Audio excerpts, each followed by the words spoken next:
At the dawn of the 19th century, in a cellar in Mayfair, the most famous scientist of the time, Humphrey Davy, built an extraordinary piece of electrical equipment. 4 meters wide, twice as long, and containing stinking stacks of acid and metal. It had been created to pump out more electricity than had ever been possible before. It was, in fact, the biggest battery the world had ever seen. And with it, Davy was about to propel us into a new age.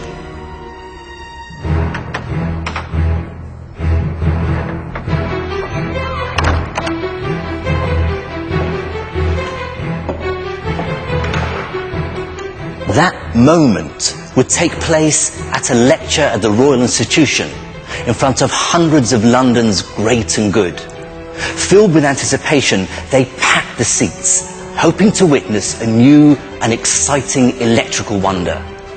But what they would see that night would be something truly unique, something they'd remember for the rest of their lives. Using just 2 simple carbon rods, Humphrey Davy was about to unleash the true potential of electricity.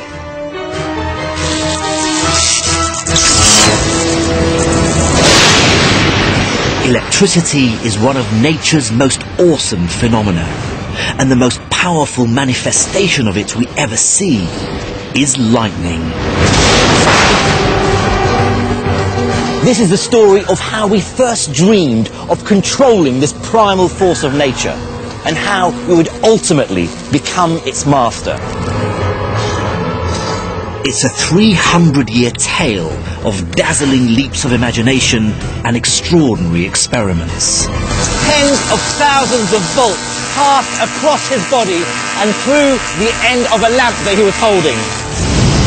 It's a story of maverick geniuses who used electricity to light our cities, to communicate across the seas and through the air, to create modern industry, and to give us the digital revolution. But in this film, we'll tell the story of the very first scientists who started to unlock the mysteries of electricity. There's something alive in there. They studied its curious link to life, built strange and powerful instruments to create it, and even tamed lightning itself. It was these men who truly laid the foundations of the modern world. And it all started with a spark.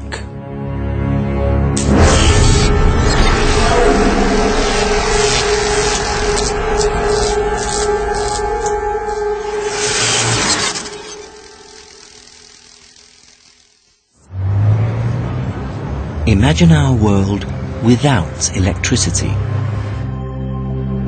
It will be dark, cold, and quiet. In many ways, it will be like the beginning of the 18th century, where our story begins.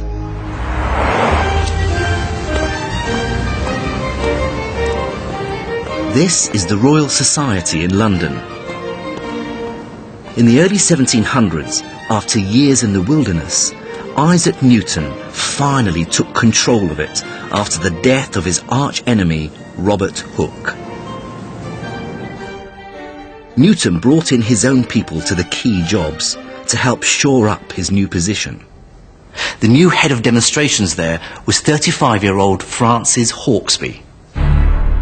Notes from the Royal Society in 1705 reveal how hard Hawksby tried to stamp his personality on its weekly meetings, producing ever more spectacular experiments to impress his masters.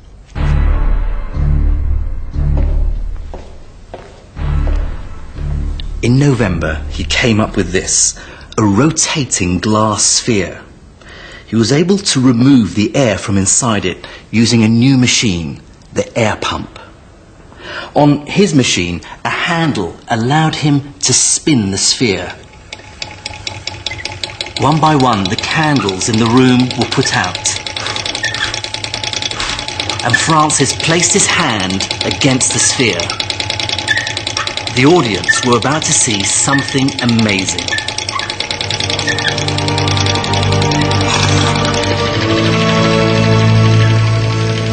Inside the glass sphere, a strange ethereal light began to form, dancing around his hand.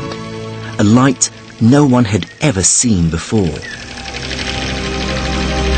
Oh, that's fantastic. I see a beautiful blue glow just marking out the shape of my hands, but then going right round the ball.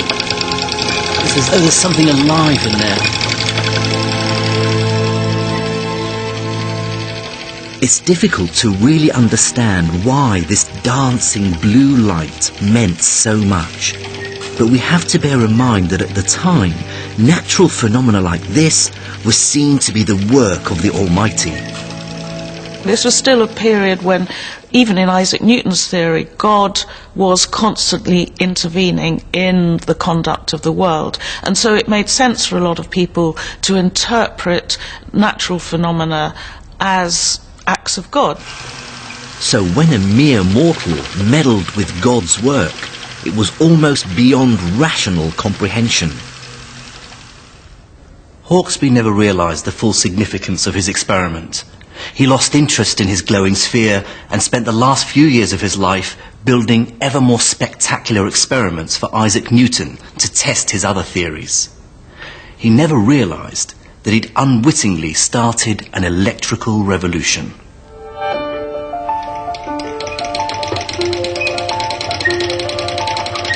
Before Hawksby, electricity had been merely a curiosity. The ancient Greeks rubbed amber, which they called electron, to get small shocks. And even Queen Elizabeth I marvelled at static electricity's power to lift feathers. But now, Hawksby's machine could make electricity at the turn of a handle, and you could see it. And perhaps even more importantly, his invention coincided with the birth of a new movement sweeping across Europe, called the Enlightenment. Enlightened intellectuals used reason to question the world, and their legacy was radical politics, iconoclastic art, and natural philosophy, or science.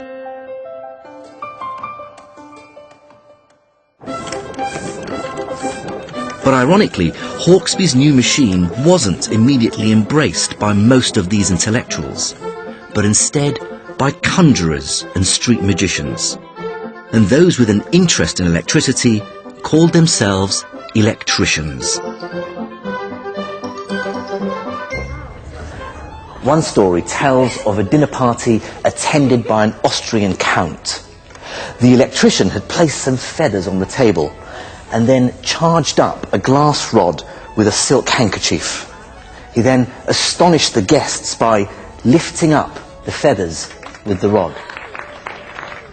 He then went on to charge himself up using one of Hawksby's electrical machines and gave the guests electric shocks, presumably to squeals of delight.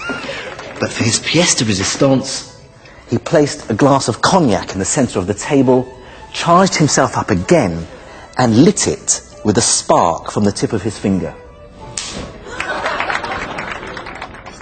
There was a trick called the electrical beatification, in which the victim sits on an insulated chair, and above his head hangs a metal crown that doesn't quite touch his head. And then if the crown is electrified, then you get an electric discharge around the crown that looks exactly like a halo, which is why it's called the electric beatification. As England and the rest of Europe went electricity crazy, the spectacles grew bigger. And the more curious electricians started to ask more profound questions. Not only how can we make our shows bigger and better, but how can we control this amazing power? And for some, can this incredible electrical fire do more than just entertain?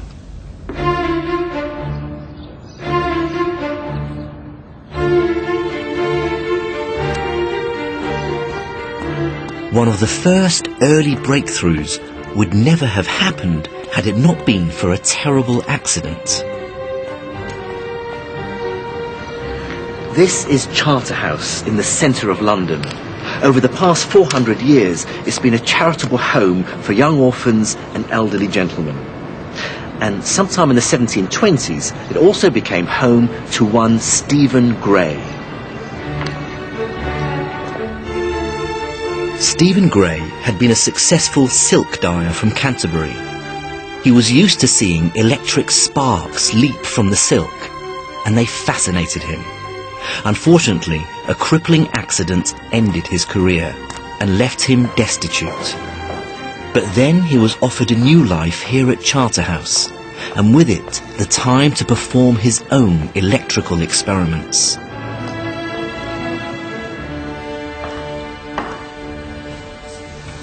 Here at Charterhouse, possibly in this very room, the Great Chamber, Stephen Gray built a wooden frame. From the top beam, he suspended 2 swings using silk rope. He also had a device like this, a Hawksby machine, for generating static electricity. Now, with a large audience in attendance, he got one of the orphan boys who lived here at Charterhouse to lie across the 2 swings. Gray placed some gold leaf in front of him.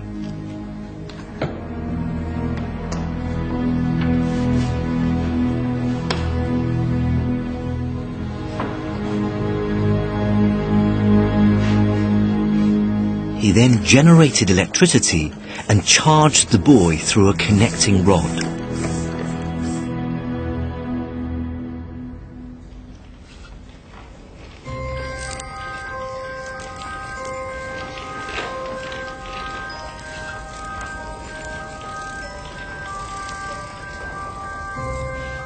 Gold leaf, even feathers, leapt to the boy's fingers.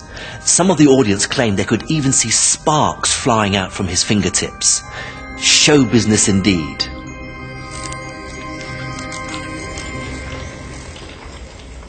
But to the curious and inquiring mind of Stephen Gray, this said something else as well.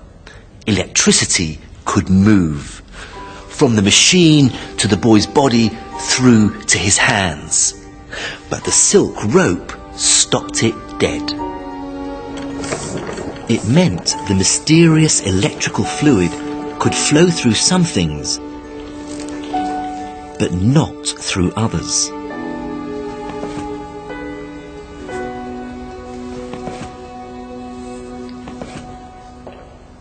It led Gray to divide the world into 2 different kinds of substances. He called them insulators and conductors. Insulators held electric charge within them and wouldn't let it move, like the silk, or hair, glass and resin, whereas conductors allowed electricity to flow through them, like the boy, or metals. It's a distinction which is still crucial even today. Just think of these electric pylons. They work on the same principle that Gray deduced nearly 300 years ago. The wires are conductors.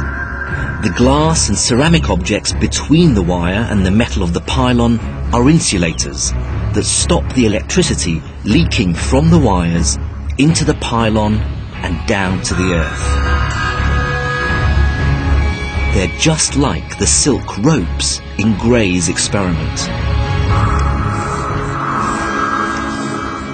Back in the 1730s, Gray's experiment may have astounded all who saw it, but it had a frustrating drawback. Try as he might, Gray couldn't contain the electricity he was generating for long. It leapt from the machine to the boy and was quickly gone. The next step in our story came when we learnt how to store electricity. But that would take place not in Britain, but across the Channel in mainland Europe.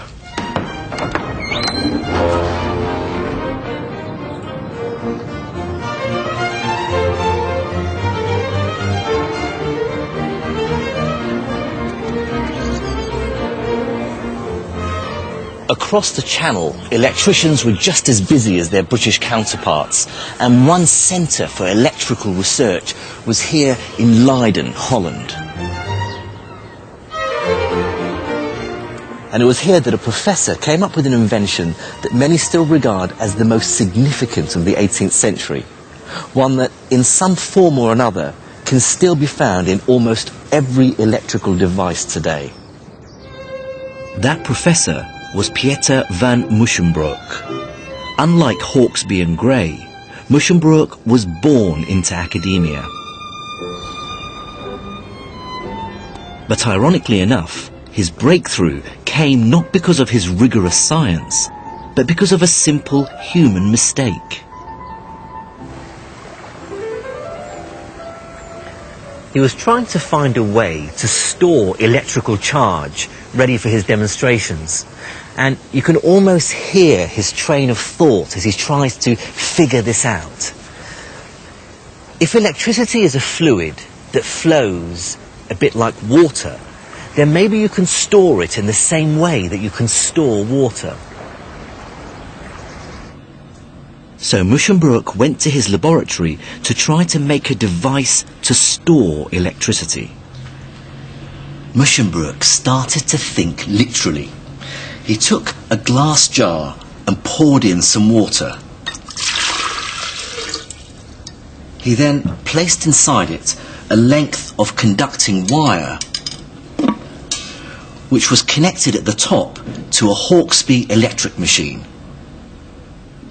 Then he put the jar on an insulator to help keep the charge in the jar. He then tried to pour the electricity into the jar, produced by the machine, via the wire, down through into the water. But whatever he tried, the charge just wouldn't stay in the jar. Then one day, by accident, he forgot to put the jar on the insulator, but charged it instead while it was still in his hand.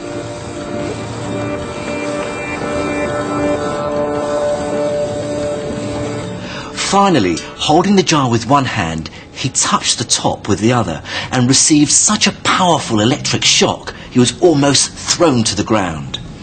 He writes, "It's a new but terrible experiment which I advise you never to try. Nor would I, who've experienced it and survived by the grace of God, do it again for all the Kingdom of France. So I'm going to heed his advice, not touch the top, but instead see if I can get a spark off of it."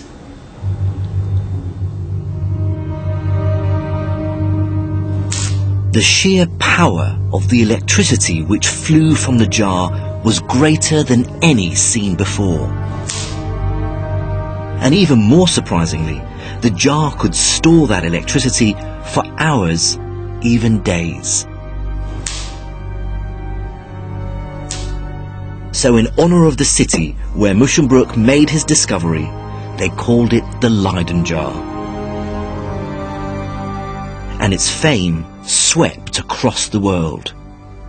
And very rapidly from 1745 through the rest of the 1740s, the news of this, it's called the Leyden jar, goes global. It spreads from Japan in East Asia to Philadelphia in Eastern America. It became one of the first quick, globalized scientific news items. But although the Leyden jar became a global electrical phenomenon, no one had the slightest idea how it worked. You have a jar of electric fluid, and it turns out that you get a bigger shock from the jar if you allow the electric fluid to drain away to the earth. Why is the shock bigger if the jar's leaking? Why isn't the shock bigger if you make sure that all the electric fluid stays inside the jar? That was how mid-18th century electrical philosophers were faced with this challenge. Electricity was without doubt a fantastical wonder.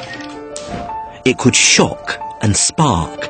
It could now be stored and moved around. Yet what electricity was, how it worked, and why it did all these things was nothing less than a complete mystery.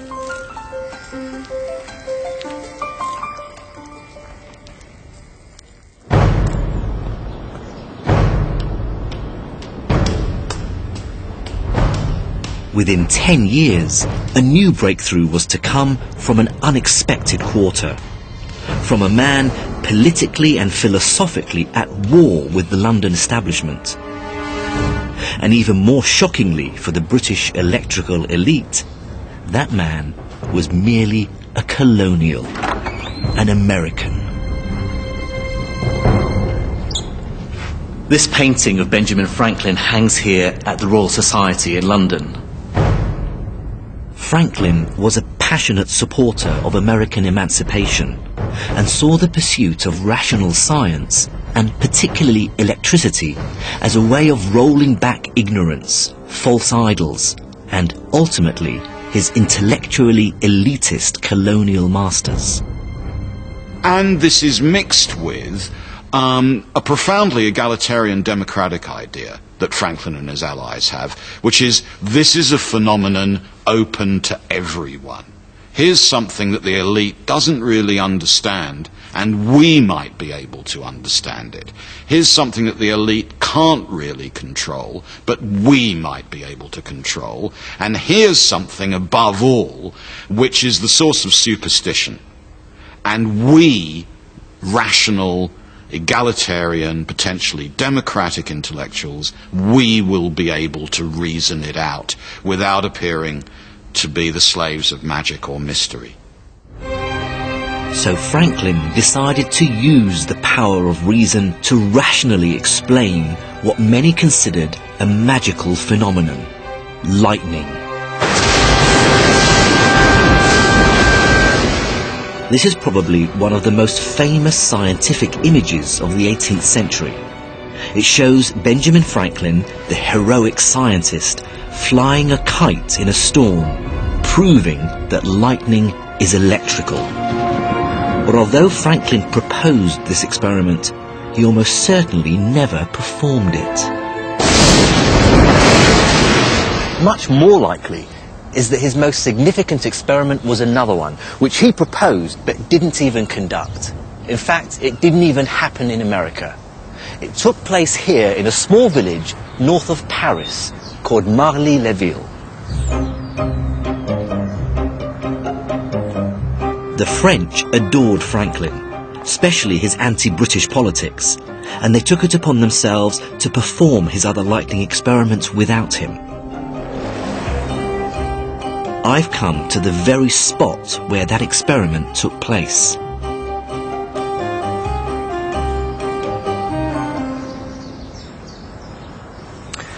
In May 1752, Georges-Louis Leclerc, known across France as the Comte de Buffon, and his friend Thomas-Francois Delabarre erected a 40-foot metal pole, more than twice as high as this one, held in place by 3 wooden staves just outside Delabarre's house here in Marly-le-Ville. The metal pole rested at the bottom inside an empty wine bottle. Franklin's big idea had been that the long pole would capture the lightning, pass it down the metal rod, and store it in the wine bottle at the base, which worked as a Leyden jar. Then he could confirm what lightning actually was. All his French followers had to do was wait for a storm.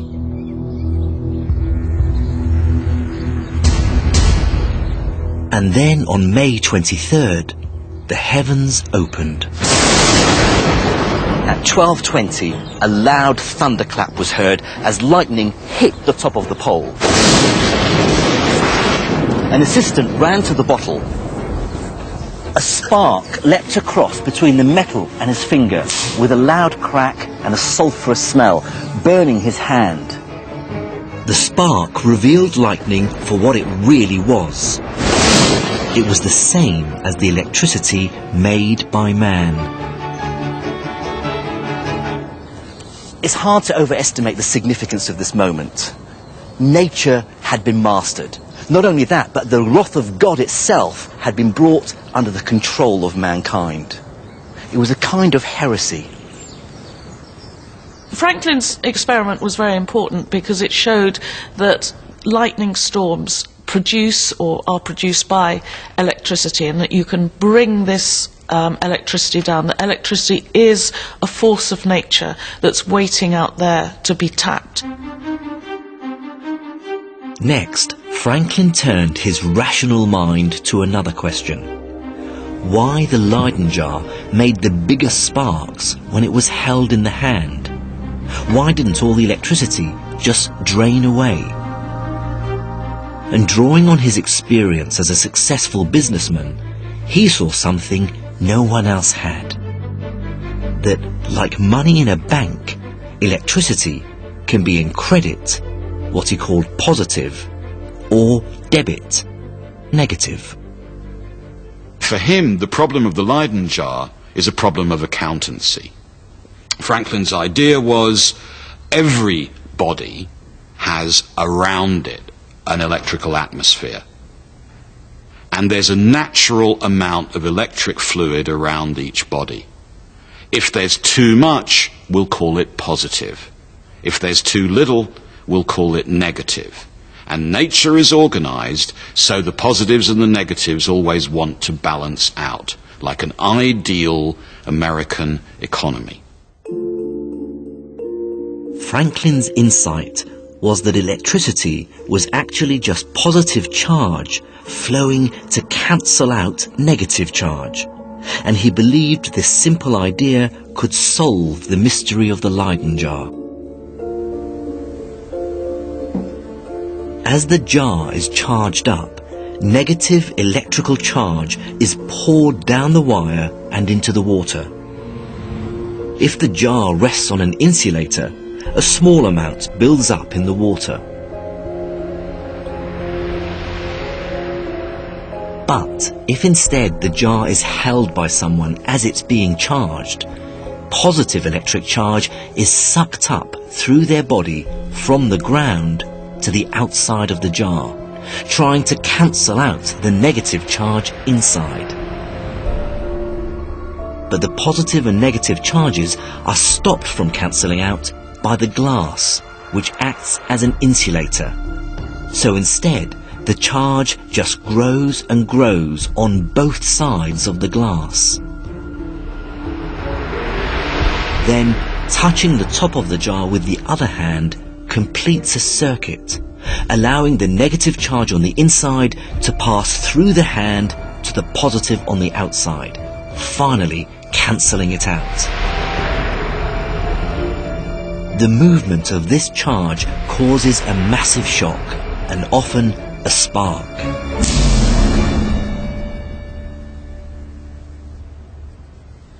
The modern equivalent of the Leyden jar is this, the capacitor, and it's one of the most ubiquitous of electronic components. It's found everywhere. There are a number of smaller ones scattered around on this circuit board from a computer. They help smooth out electrical surges, protecting sensitive components, even in the most modern electric circuit.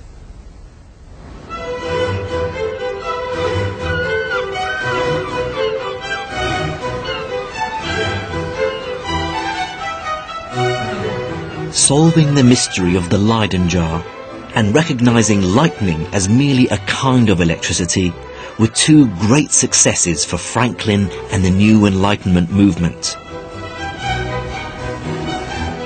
But the forces of trade and commerce, which helped fuel the Enlightenment, were about to throw up a new and even more perplexing electrical mystery, a completely new kind of electricity. This is the English Channel. By the 17th and 18th centuries, a good fraction of the world's wealth flowed up this stretch of water from all corners of the British Empire and beyond, on its way to London. Spices from India, sugar from the Caribbean, wheat from America, tea from China. But of course, it wasn't just commerce. New plant and animal specimens from all over the world came flooding into London, including one that particularly fascinated the electricians. Called the torpedo fish, it'd been the stuff of fishermen's tales. Its sting, it was said, was capable of knocking a grown man down. But as the electricians started to investigate the sting, they realised it felt strangely similar to a shock from a Leyden jar. Could its sting actually be an electric shock? At first, many people dismissed the torpedo fish's shock as occult. Some said it was probably just the fish biting. Others that it couldn't be a shock because without a spark, it just wasn't electricity. But for most, this was a very strange and inexplicable new mystery. And it would take one of the oddest yet most brilliant characters in British science to begin to unlock the secrets of the torpedo fish.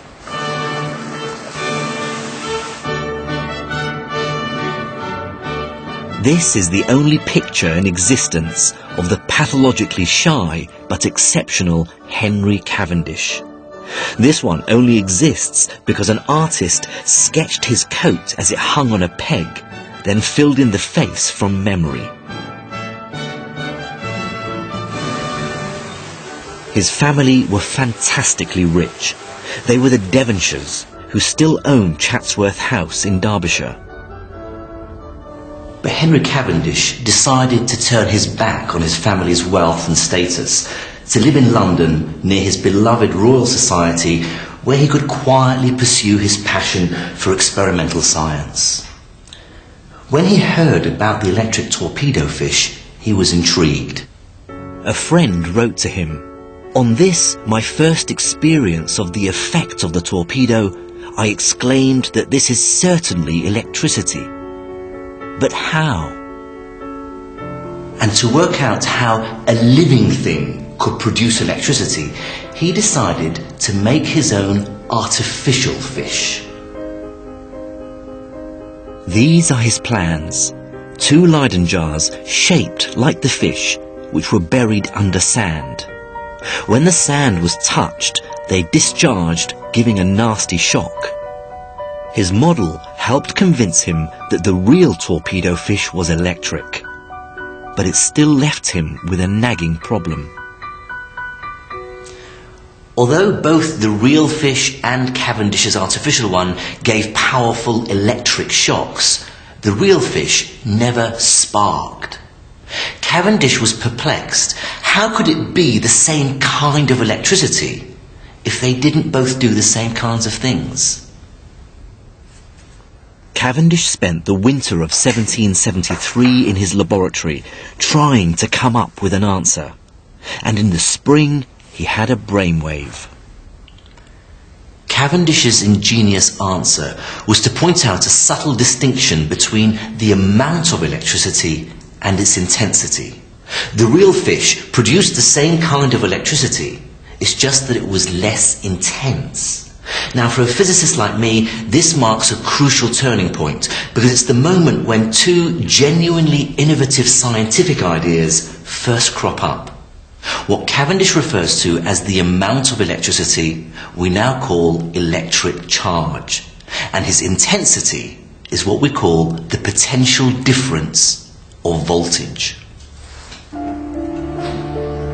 So the Leyden jar's shock was high voltage but low charge, whereas the fish was low voltage and high charge.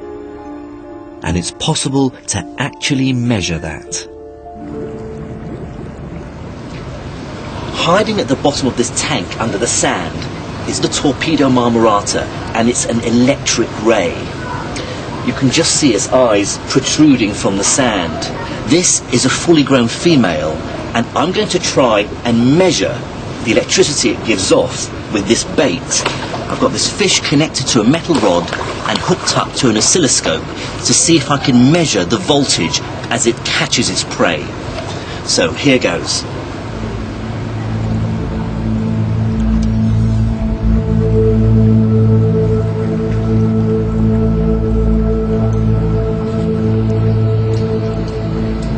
Oh, there's one.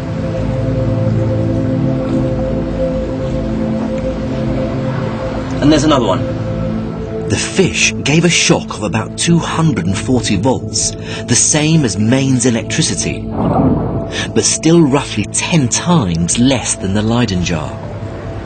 Well, that would have given me quite a nasty shock, and I can only try and imagine what it must have been like for scientists in the 18th century to witness this. An animal, a fish, producing its own electricity. Cavendish had shown that the torpedo fish made electricity, but he didn't know if it was the same kind of electricity as that made from an electrical machine. Is the electrical shock that a torpedo produces, is it the same as produced by an electrical machine? Or are there two kinds? Is there a kind that's generated artificially, or is there a kind of animal electricity that only exists in living bodies? And this was a huge debate that divided opinion for several decades. And out of that bitter debate came a new discovery. The discovery that electricity needn't be a brief shock or spark, but could actually be continuous. And the generation of continuous electricity would ultimately propel us into our modern age.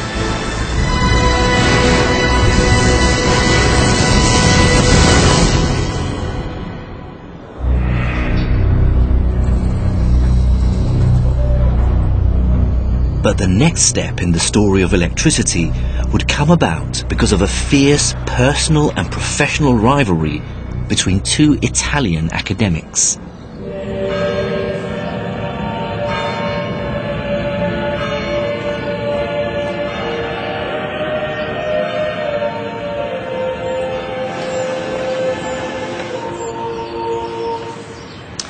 This is Bologna University, one of the oldest in Europe. In the late 18th century, the city of Bologna was ruled from papal Rome, which meant that the university was powerful but conservative in its thinking.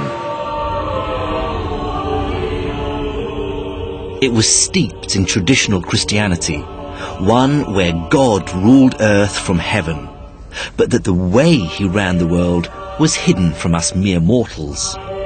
We were not meant to understand him, only to serve him. And one of the university's brightest stars was the anatomist Luigi Alizio Galvani. But in a neighbouring city, a rival electrician was about to take Galvani to task.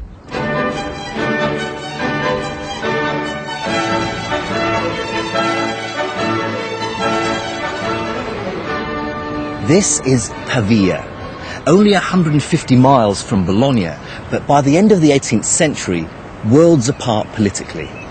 It was part of the Austrian Empire, which put it at the very heart of the European Enlightenment, liberal in its thinking, politically radical, and obsessed with the new science of electricity. It was also home to Alessandro Volta. Alessandro Volta couldn't have been more unlike Galvani. From an old Lombardy family, he was young, arrogant, charismatic, a real ladies' man, and he courted controversy. Unlike Galvani, he liked to show off his experiments on an international stage to any audience. Volta's ideas were unfettered by Galvani's religious dogma. Like Benjamin Franklin and the European Enlightenment, he believed in rationality, that scientific truth, like a Greek god, would cast ignorance to the floor. Superstition was the enemy, reason was the future. Both men were fascinated by electricity, and both brought their different ways of seeing the world to bear on it.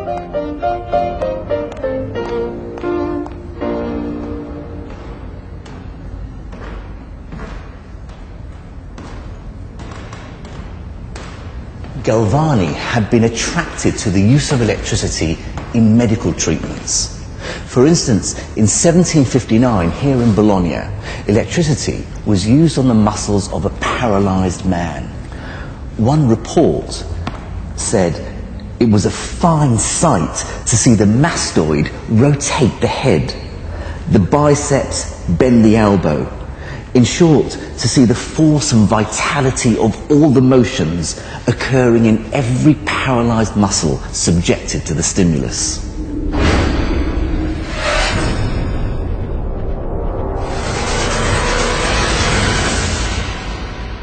Galvani believed these kinds of examples revealed that the body worked using animal electricity, a fluid that flows from the brain through the nerves into the muscles where it's turned into motion. And he devised a series of grisly experiments to prove it.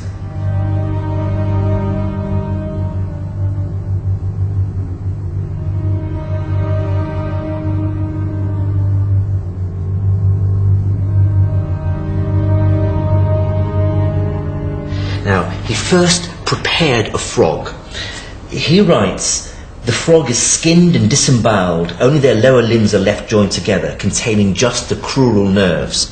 Well, I've left my frog mostly intact, but I've exposed the nerves that connect to the frog's legs.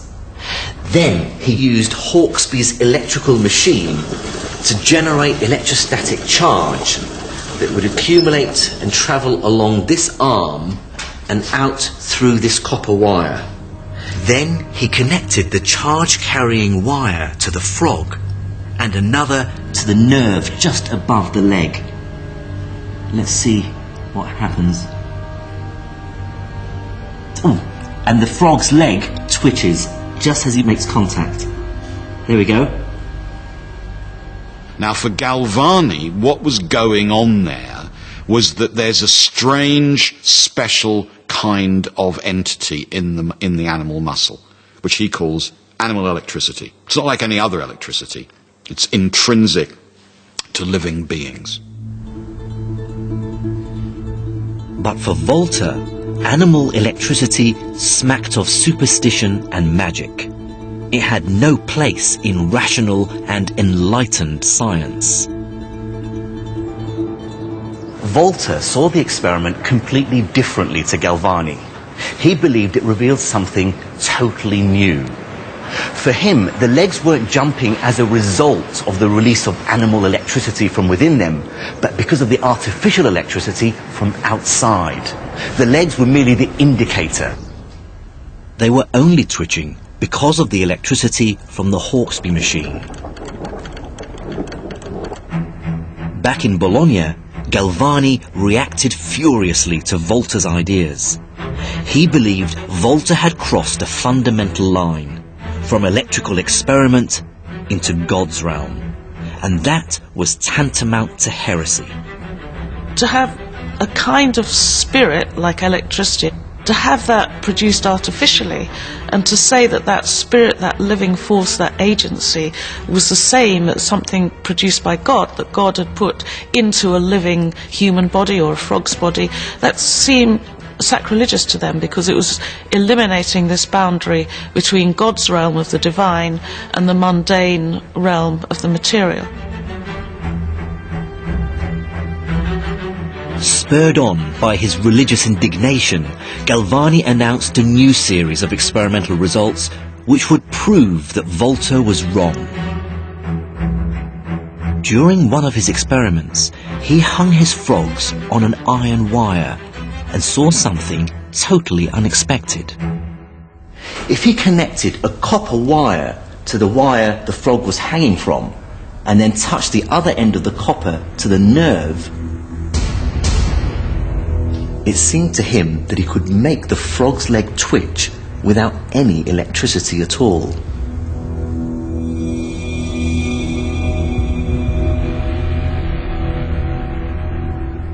Galvani came to the conclusion that it must have been something inside the frogs, even if dead, that continued for a while after death to produce some kind of electricity. And the metal wires were somehow releasing that electricity. Over the next months, Galvani's experiments focused on isolating this animal electricity using combinations of frog and metal, Leyden jars and electrical machines. For Galvani, These experiments were proof that the electricity was originating within the frog itself. The frog's muscles were Leyden jars, storing up the electrical fluid and then releasing it in a burst. On the 30th of October 1786, he published his findings in a book, De Animali Electricitati, of animal electricity. Galvani was so confident of his ideas, he even sent a copy of his book to Volta. But Volta just couldn't stomach Galvani's idea of animal electricity. He thought the electricity just had to come from somewhere else. But where?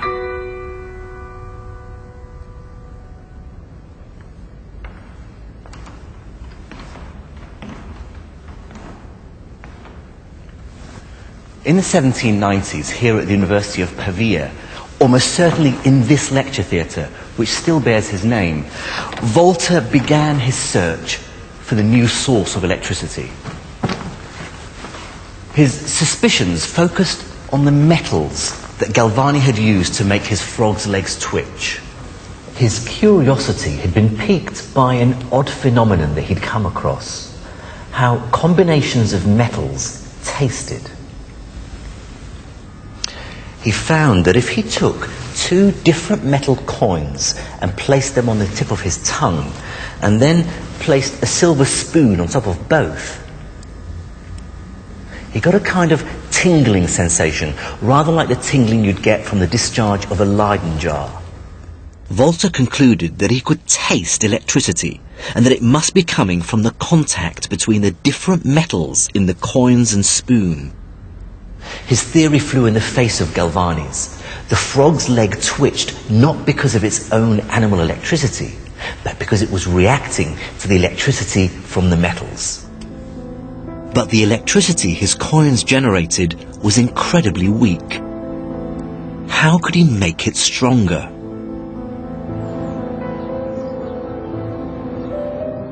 Then an idea came to him as he revisited the scientific papers from the great British scientist Henry Cavendish, and in particular his famous work on the electric torpedo fish.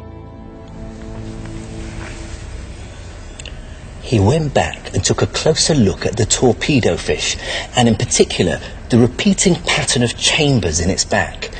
He wondered whether it was this repeating pattern that held the key to its powerful electric shock.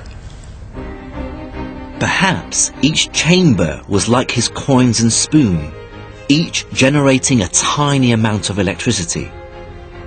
And perhaps the fish's powerful shock results from the pattern of chambers repeating over and over again. With growing confidence in his new ideas, Volta decided to fight back by building his own artificial version of the torpedo fish. So he copied the torpedo fish by repeating its pattern, but using metal. Here's what he did. He took a copper metal plate and then placed above it a piece of card soaked in dilute acid. Then above that he took another metal and placed it on top. What he had here was exactly the same thing as Galvani's two wires. But now Volta repeated the process. What he was doing here was building a pile of metal. In fact, his invention became known as the pile.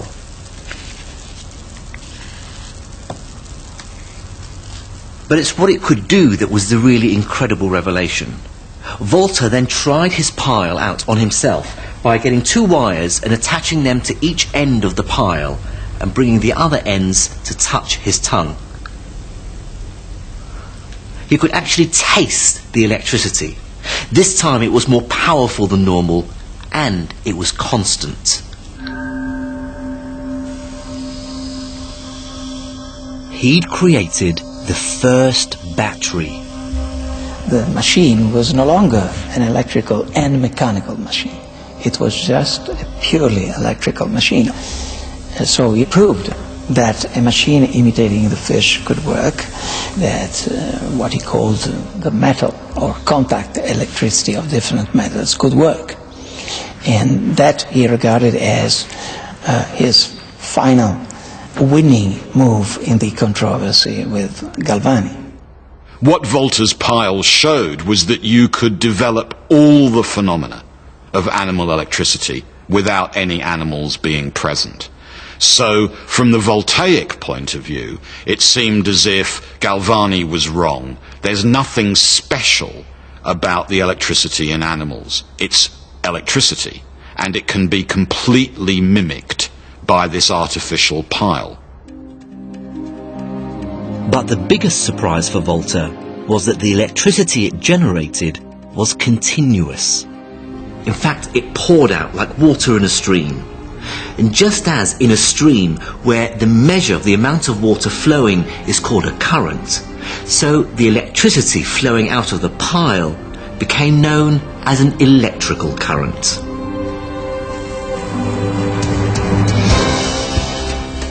"200 years after Volta, we finally understand what electricity actually is. The atoms in metals, like all atoms, have electrically charged electrons surrounding a nucleus. But in metals, the atoms share their outer electrons with each other in a unique way, which means they can move from one atom to the next. If those electrons move in the same direction at the same time, the cumulative effect is a movement of electric charge. This flow of electrons is what we call an electric current."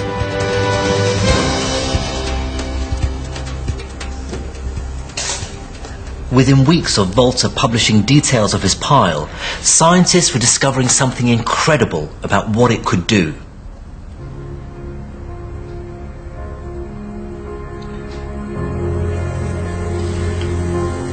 Its effect on ordinary water was completely unexpected. The constant stream of electric charge into the water was ripping it up into its constituent parts, the gases, oxygen and hydrogen. Electricity was heralding the dawn of a new age where electricity ceased being a mere curiosity and started being genuinely useful.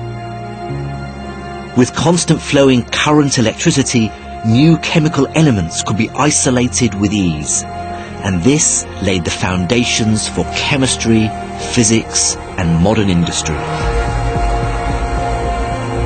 Volta's pile changed everything.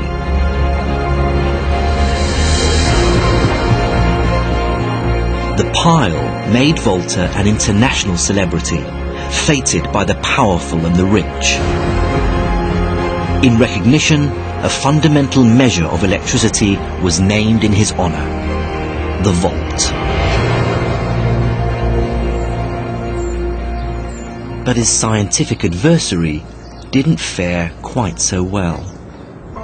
Luigi Alizio Galvani died on the 4th of December 1798, depressed and in poverty. For me, though, it's not the invention of the battery that marks the crucial turning point in the story of electricity. It's what happened next.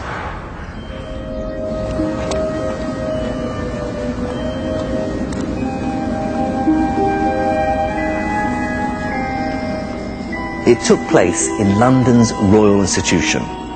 It was a moment that marked the end of one era and the beginning of another.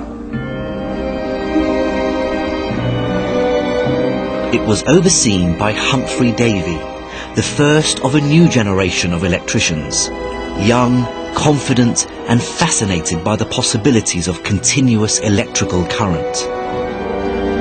So in 1808, he built the world's largest battery.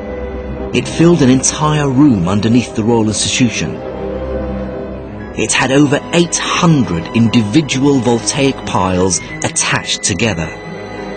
It must have hissed and breathed sulphurous fumes.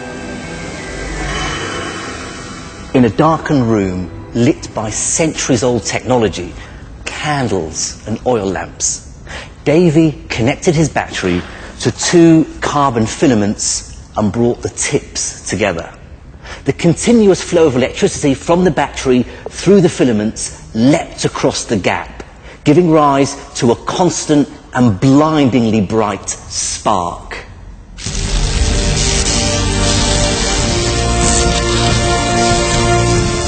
Out of the darkness came the light.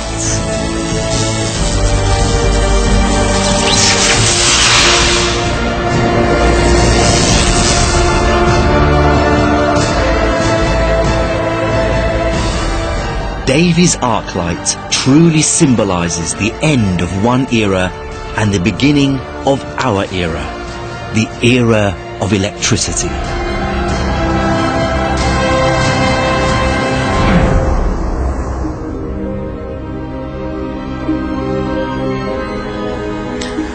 But there's a truly grisly coda to this story. In 1803, Galvani's nephew, one Giovanni Aldini, came to London with a terrifying new experiment. A convicted murderer called George Forster had just been hanged in Newgate, and when the body was cut down from the gallows, it was brought directly to the lecture theatre where Aldini started his macabre work. Using a voltaic pile, he began to apply an electric current to the dead man's body. Then, Aldini put one electrical conductor in the dead man's anus and the other at the top of his spine.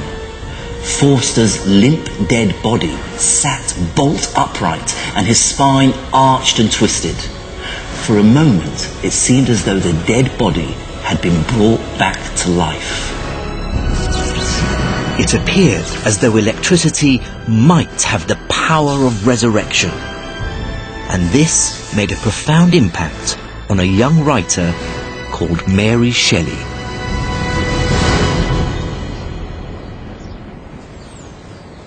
Mary Shelley wrote one of the most powerful and enduring stories ever.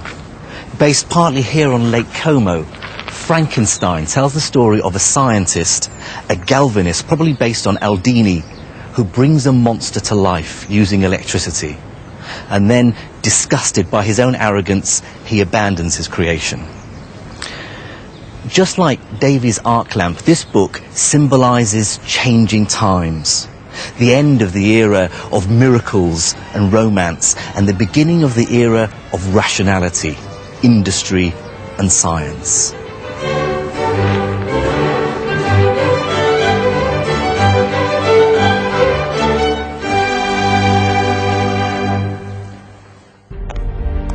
And it's that new age we explore in the next programme. Because at the start of the 19th century, scientists realised that electricity was intimately connected with another of nature's mysterious forces, magnetism. And that realisation would completely transform our world. To find out more about the story of electricity and to put your power knowledge to the test, try the Open University's interactive energy game. Go to bbc.co.uk/electricity and follow links to the Open University.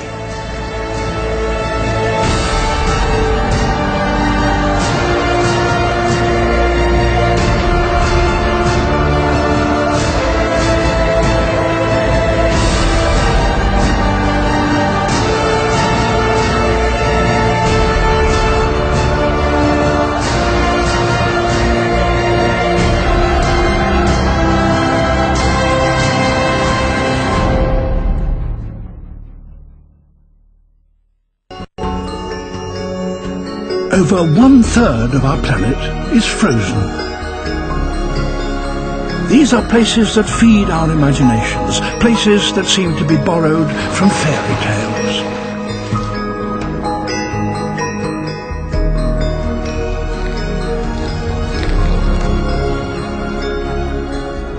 Frozen Planet, a world beyond imagination. Coming soon to BBC One.